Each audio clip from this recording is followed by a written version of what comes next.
नमस्कार, स्वागत है आपका। आपके साथ मैं हूं अमित गर्ग शुक्ला। थोड़ी देर में थम जाएगा पहले चरण का प्रचार। शाम 6 बजे थम जाएगा पहले चरण का प्रचार। यूपी उत्तराखंड की 13 सीटों पर प्रचार थम जाएगा। 19 अप्रैल को पहले चरण की वोटिंग है और यूपी की 8 सीटों पर 80 कैंडिडेट चुनावी मैदान में हैं। उत्तराखंड की 5 लोकसभा सीटों पर 56 प्रत्याशी चुनावी मैदान में हैं। लेकिन बड़ी बात यह है कि अब से थोड़ी देर बाद चुनाव प्रचार थमने वाला है। 19 अप्रैल को मतदान होना है। मतदान से पहले आज आखिरी दिन तक सभी पार्टियों ने, सभी प्रत्याशियों ने पूरी ताकत झोंकी है प्रचार को लेकर। जहां एक तरफ डबल इंजन की सरकार ने अपनी उपलब्धियों का जिक्र किया, तो दूसरी तरफ विपक्षी दलों ने सरकार की नाकामियों और खामियों का जिक्र करते हुए अपने वादों और दावों को दोहराया है।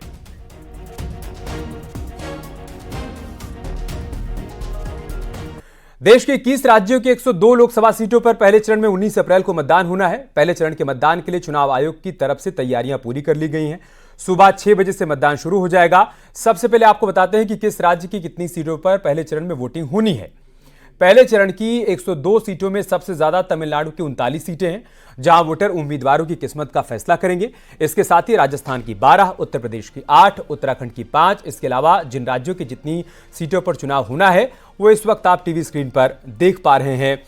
बारी बारी से हर राज्य की सीटों के बारे में हम आपको जानकारी दे रहे हैं। आप देखिए, इसमें मेघालय की 2 सीट है, नागालैंड की 1 सीट है, अरुणाचल प्रदेश की भी 2 सीट है, असम की 5 सीटें हैं, मणिपुर की भी 2 सीट है, मिजोरम की 1 सीट है, बिहार में 4 सीटों पर मतदान होगा, छत्तीसगढ़ की 1 सीट, जम्मू कश्मीर की 1 सीट, अंडमान निकोबार में भी 1 सीट पर चुनाव होगा। सबसे ज्यादा तमिलनाडु में 39 सीट, लक्षद्वीप में 1 सीट, महाराष्ट्र में 5 सीटों पर, मध्य प्रदेश में 6 सीट पर, राजस्थान में 12 सीट पर और जम्मू कश्मीर में भी 1 सीट पर मतदान होगा।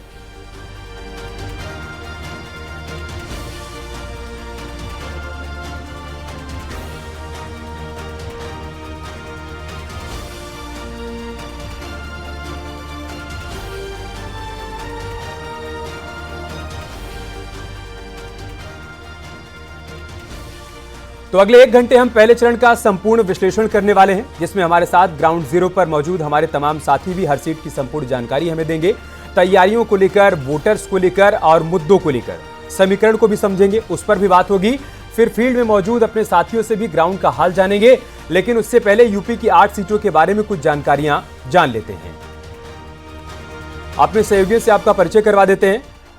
दीपांकर हमारे साथ इस वक्त जुड़ चुके हैं, आस्था कौशिक हमारी सहयोगी रामपुर से हमारे साथ जुड़ चुकी हैं, अनुपम मिश्रा हमारे सहयोगी हमारे साथ जुड़ चुके हैं, बीते कई दिनों से ग्राउंड में जाकर मुद्दों को भी समझ रहे हैं, पब्लिक का मूड भी समझ रहे हैं। उमेश भी हमारे साथ जुड़ चुके हैं और सुनील नवप्रभात भी हमारे साथ जुड़ चुके हैं। बारी बारी से सभी के पास जाएंगे।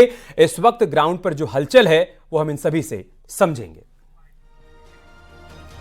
पहले आपको बता देते हैं कि कौन कौन सी 8 सीटों पर उत्तर प्रदेश में पहले चरण में वोटिंग होनी है और हर सीट पर कितने कैंडिडेट चुनावी मैदान में हैं।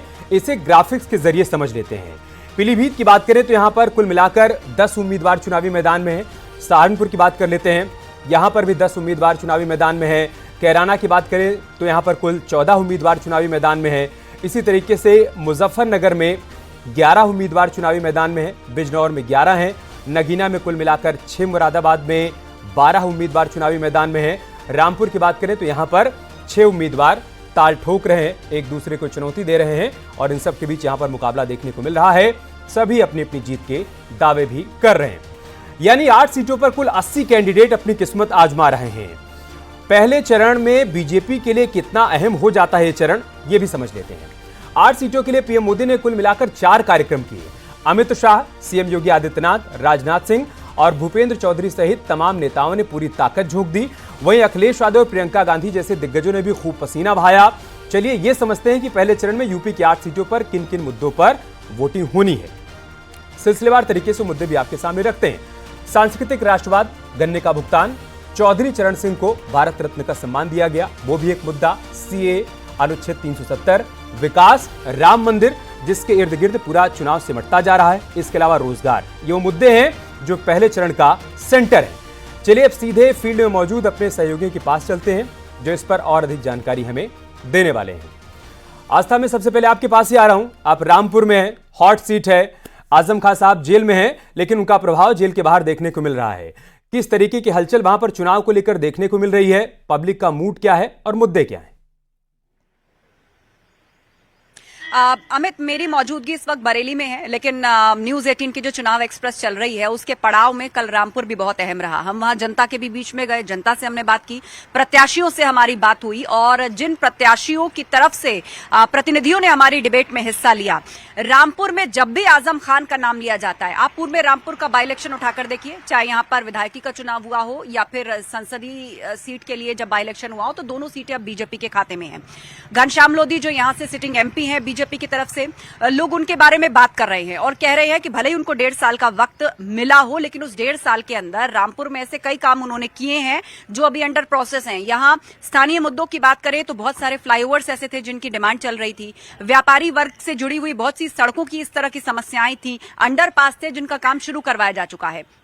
और दूसरी तरफ रामपुर में आपको याद होगा कि यहां पर जो बीजेपी को टक्कर दे रही है मुख्य विपक्षी दल समाजवादी पार्टी है, जो कि बार बार प्रत्याशी बदलने के कारण भी एक तरह की कंफ्यूजन की स्थिति और पार्टी के अंदर की गुटबाजी को लेकर चर्चा में है।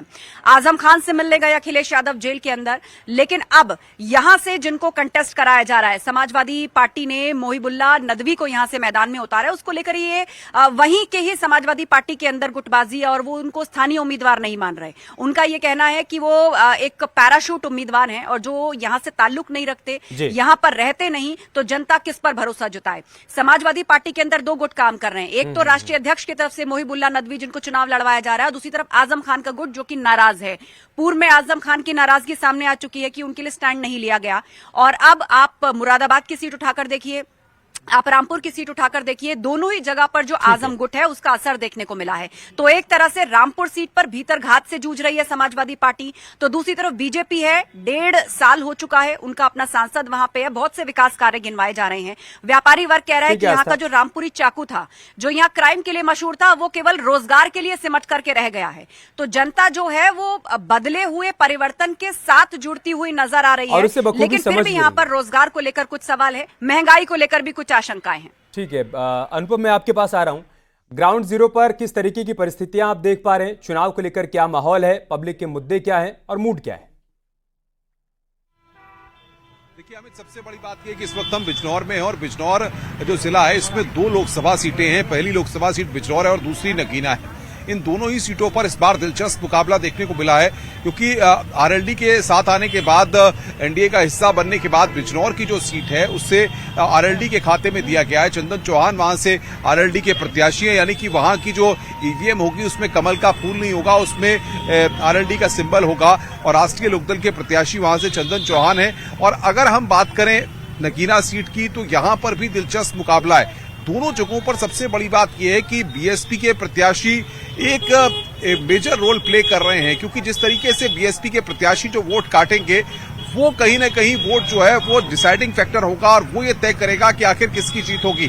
नगीना की अगर हम बात करें तो यहाँ पर चंद्रशेखर आजाद रावण खुद चुनावी दंगल में अपनी आजाद समाज पार्टी से ताल ठोके हुए हैं, यानी कि बीएसपी का जो कोर वोटर है वो बीएसपी को तो वोट दे ही रहा है, साथ ही साथ चंद्रशेखर रावण जो है वो बीएसपी के वोट बैंक के साथ साथ बाकी अन्य पार्टियों के वोट बैंक पे भी यहाँ पर सेंध लगा रहे हैं। और समाजवादी पार्टी यानी कि इंडी गठबंधन की अगर बात करें तो इस नगीना लोकसभा सीट से जहां पर इस वक्त हम मौजूद हैं, वहां से एक जज साहब ने अपनी नौकरी से इस्तीफा दे दिया अमित जी, और इस्तीफा देने के बाद उन्होंने समाजवादी पार्टी की सदस्यता ली और वो यहां से चुनावी ताल ठोक रहे हैं। आज अखिलेश यादव भी नगीना में नजीबाबाद में उनके लिए चुनावी रैली को संबोधित करने के लिए आए थे और उन्होंने वहां से चुनावी हुंकार भरी। संजय सिंह भी उनके साथ थे आम आदमी पार्टी के। तो आप समझ सकते हैं कि इन दोनों ही सीटों पर बिजनौर से लेकर चाहे नगीना सीट हो, चाहे अपना दम भर रहे हैं, लेकिन असली दम तो 19 अप्रैल को वोटर भरने वाले हैं।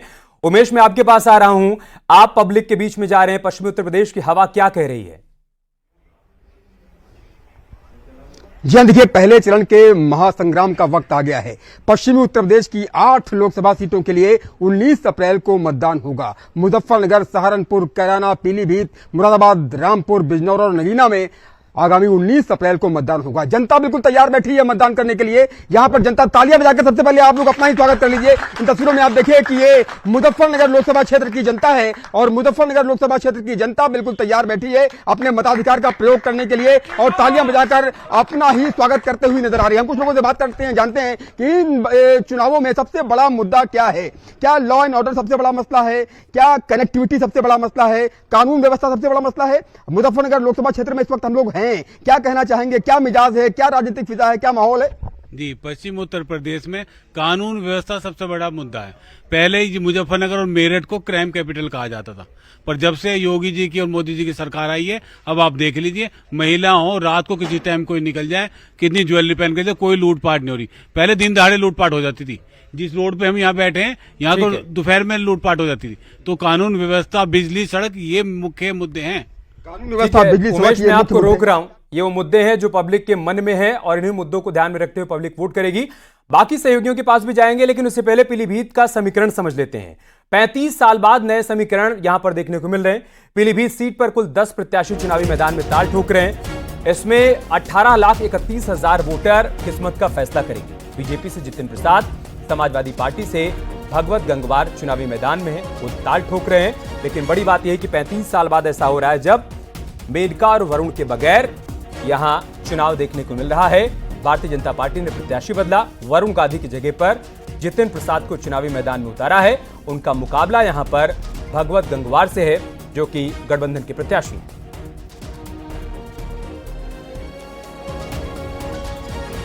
तो जैसा कि हमने आपको बताया कि 10 प्रत्याशी यहां पर चुनावी मैदान में, जिसमें सभी 10 प्रत्याशी पुरुष हैं, यानी एक भी महिला कैंडिडेट यहां पर नहीं है। अब बात करते हैं तैयारियों की।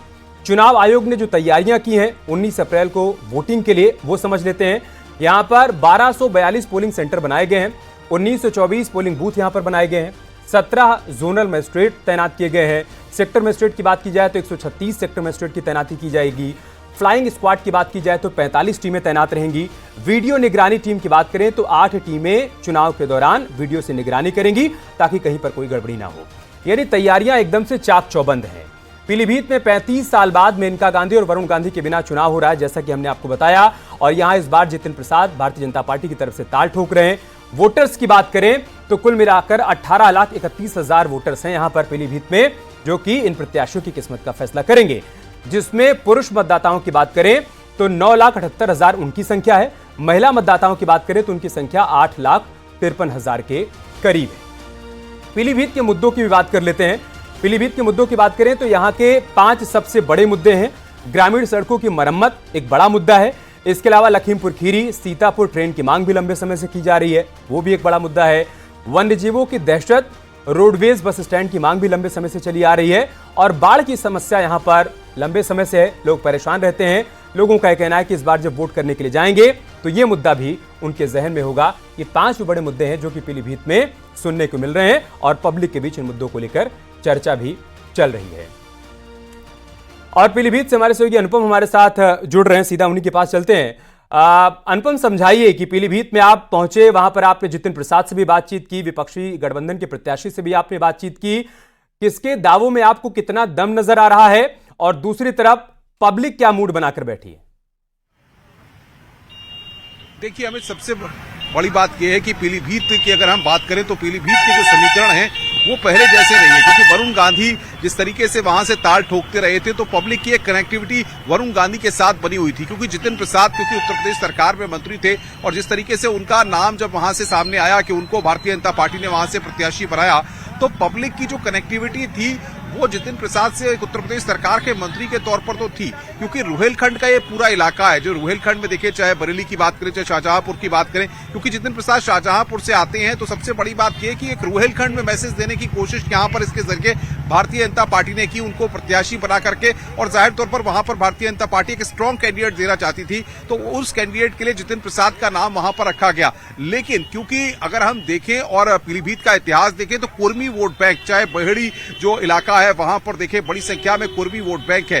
भगवत शरण जो उनके सामने चुनावी दंगल में ताल ठोक रहे हैं इंडी गठबंधन से, उनके बीच में नेट टू नेट वाली फाइट है। और कई समीकरण ऐसे हैं जो जितिन प्रसाद के पक्ष में है, क्योंकि मुख्यमंत्री योगी आदित्यनाथ हो या उत्तराखंड के मुख्यमंत्री प्रत्याशी भले बदल गया हो, तमाम भारतीय जनता अनुपम प्रत्याशी भले बदल गया हो, लेकिन ये सीट बीजेपी की परंपरागत सीट रही है। बार बार यहां पर कमल खिलता रहा है और इसीलिए जितिन प्रसाद को लग रहा है कि एक बार फिर से वो यहां पर कमल खिलाने में कामयाब रहेंगे। आएंगे आपके पास। मुरादाबाद में आखिरी दिन धुआंधार प्रचार देखने को मिला। कुल 12 कैंडिडेट यहां पर किस्मत आजमा रहे हैं। 20 लाख वोटर किस्मत का फैसला करेंगे। समाजवादी पार्टी की रुचिवीरा वर्सेस बीजेपी से सर्वेश सिंह के बीच यहां पर मुकाबला है। एसटी हसन साहब का टिकट कट गया, जिसके बाद रुचिवीरा को आखिरी समय में टिकट दिया गया। यह तय हुआ कि वही समाजवादी पार्टी की तरफ से प्रत्याशी होंगी। उनका मुकाबला यहां पर सर्वेशु सिंह से है, जो कि भारतीय जनता पार्टी से प्रत्याशी हैं। कुल मिलाकर 12 कैंडिडेट यहां पर किस्मत आजमा रहे हैं और वोटर्स की संख्या 20 लाख है, जो कि इन प्रत्याशियों की किस्मत का फैसला 19 अप्रैल को करने वाले हैं। मुरादाबाद के मौजूदा सांसद एसटी हसन है, लेकिन आजम से जेल में मिलने के बाद अखिलेश यादव ने उनका टिकट काट दिया था। नतीजा यह हुआ कि रुचिवीरा को मैदान में उतारा गया। इस सीट पर 12 कैंडिडेट किस्मत आजमा रहे हैं और खास बात है कि मौजूदा सांसद का टिकट कट गया। इन 12 कैंडिडेट की किस्मत का फैसला 20 लाख वोटर्स करने वाले हैं, जिसमें पुरुष मतदाताओं की संख्या की बात करें तो 10,61,000 उनकी संख्या है। महिला मतदाता यहां पर 9,34,000 के करीब है। और इसी पर आस्था जी से एक बार समझ लेते हैं कि जब वो मुरादाबाद पहुंची, उन्होंने एसटी हसन साहब से बातचीत की तो उनका दर्द किस तरीके से छलका, और साथ ही साथ मुरादाबाद की पब्लिक क्या मूड बनाए बैठी है, क्योंकि एसटी हसन साहब तो कह रहे हैं कि पब्लिक नाराज है, आहत है उनके साथ जो कुछ हुआ है उसको लेकर। आस्था जी। साफ तौर पर अमित, एसटी हसन का दर्द जो है वो छलककर न्यूज 18 के सामने बाहर आया और उन्होंने कहा कि राजनीति में देखिए इशारों में बातें समझने और समझाने की होती हैं। उन्होंने कहा कि मेरा जो अपमान है इसका मुद्दा चुनाव में जरूर बनेगा, और वो चूंकि पेशे से डॉक्टर है तो उन्होंने हाल के दिनों में अपने आप को पूरी तरह पेशेंट्स और डॉक्टरी तक सीमित कर लिया है। ना तो वो एक्टिवली प्रचार में जा रहे हैं और ना ही वो रुचिवीरा या समाजवादी पार्टी का वहां पर नाम ले रहे हैं। ये सवाल भी मैंने उनसे किया कि एक तरफ आप कहते हैं कि आप पार्टी के सिपाही हैं, तो जिम्मेदारी तो ये भी होती कि आप पार्टी को चुनाव लड़ाने के लिए मैदान में होते। अगर आप ये कह रहे हैं कि पार्टी का फैसला स्वीकार है, तो उनका ये कहना है कि मैंने अखिलेश यादव अपने राष्ट्रीय अध्यक्ष से बात करी थी और वो मुझे आकर के जहां ले जाना चाहें मुझे ले जा सकते हैं। तो कहीं ना कहीं अपमान की एक टीस, वहां से सिटिंग एमपी रहे और आप मुरादाबाद का समीकरण भी जानते हैं, मुस्लिम आबादी बड़े तौर पर रहती है, और इशारों में वो ये कह गए कि यहाँ के मुस्लिमों में भी नाराजगी है। तो ये भी सवाल आता है, यदि नाराजगी है तो उनके पास ऑप्शन क्या है।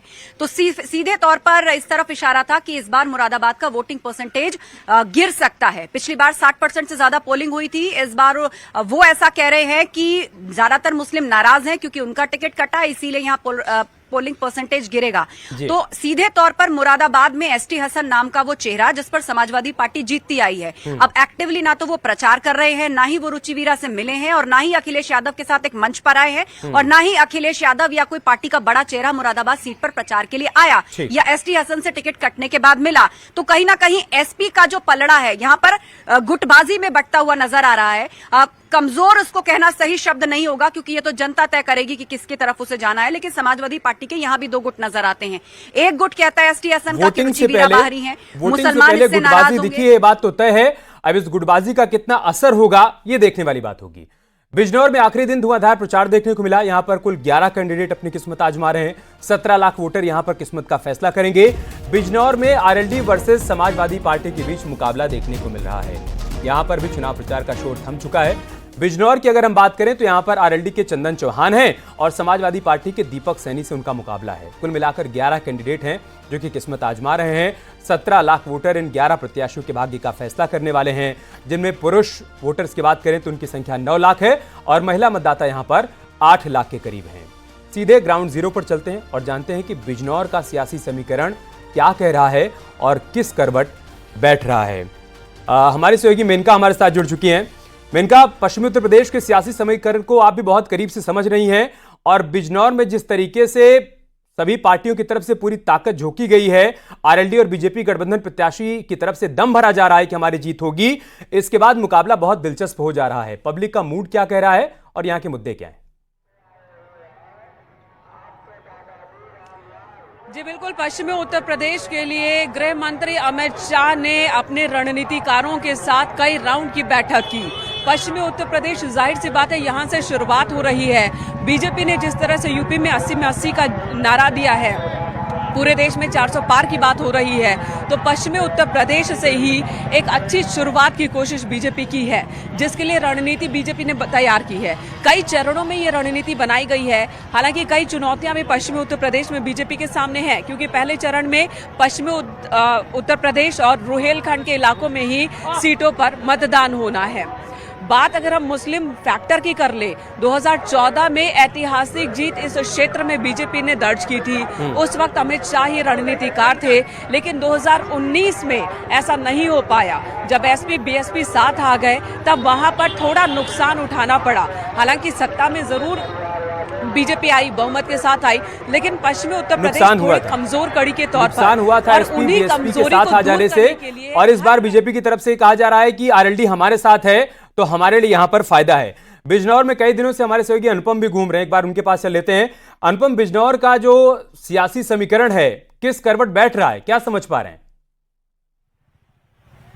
देखिए, सबसे बड़ी बात अमित ये कि इस पूरी सीट पर अगर बिजनौर लोकसभा की बात करें तो पूरा माइलेज जो है या पूरी चीजें जो है वो आरएलडी के साथ आने के बाद बहुत ज्यादा बदल गई हैं। एनडीए का हिस्सा बनने के बाद, आरएलडी के बाद, क्योंकि लगातार हम देखें कि इस पूरी बेल्ट की बात करें, वेस्टर्न यूपी की जो बेल्ट है, चाहे मुजफ्फरनगर की बात हो, चाहे शामली की बात हो, चाहे बिजनौर की बात हो, इन पूरे इलाकों में आरएलडी का प्रभाव है। गन्ना किसान बड़ी तादाद में है, किसानों के मुद्दे बड़ी तादाद में है। तो आप समझ सकते हैं कि आरएलडी के आने के बाद भारतीय जनता पार्टी या एनडीए बहुत मजबूत हुआ है। और जिस तरीके से समाजवादी पार्टी के जो कैंडिडेट हैं या फिर इंडी गठबंधन का जिस तरीके से तमाम जो दल है वो मिलकर के लड़ रहे हैं, वो जरूर चुनाव लड़ रहे हैं, लेकिन यहां पर जो ग्राउंड पर जो स्थितियां बिजनौर में देखने को मिली है वो पूरी तरह से देख रहे हैं। चाहे गांव देहातों में चुनाव प्रचार को हमने करीब से देखा या नेताओं की रैलियों को करीब से देखा कि भारतीय जनता पार्टी और आरएलडी यानी कि जो आरएलडी के प्रत्याशी हैं चंदन चौहान, वो पूरी ताकत के साथ मैसेज देते हुए लोगों में नजर आ रहे हैं। और इससे पहली बात तो ये भी है कि क्योंकि जाहिर तौर पर उनका परिवार जो है राजनीतिक तौर पर रहा है, कई सालों से जुड़ा रहा है, उनके पिताजी बहुत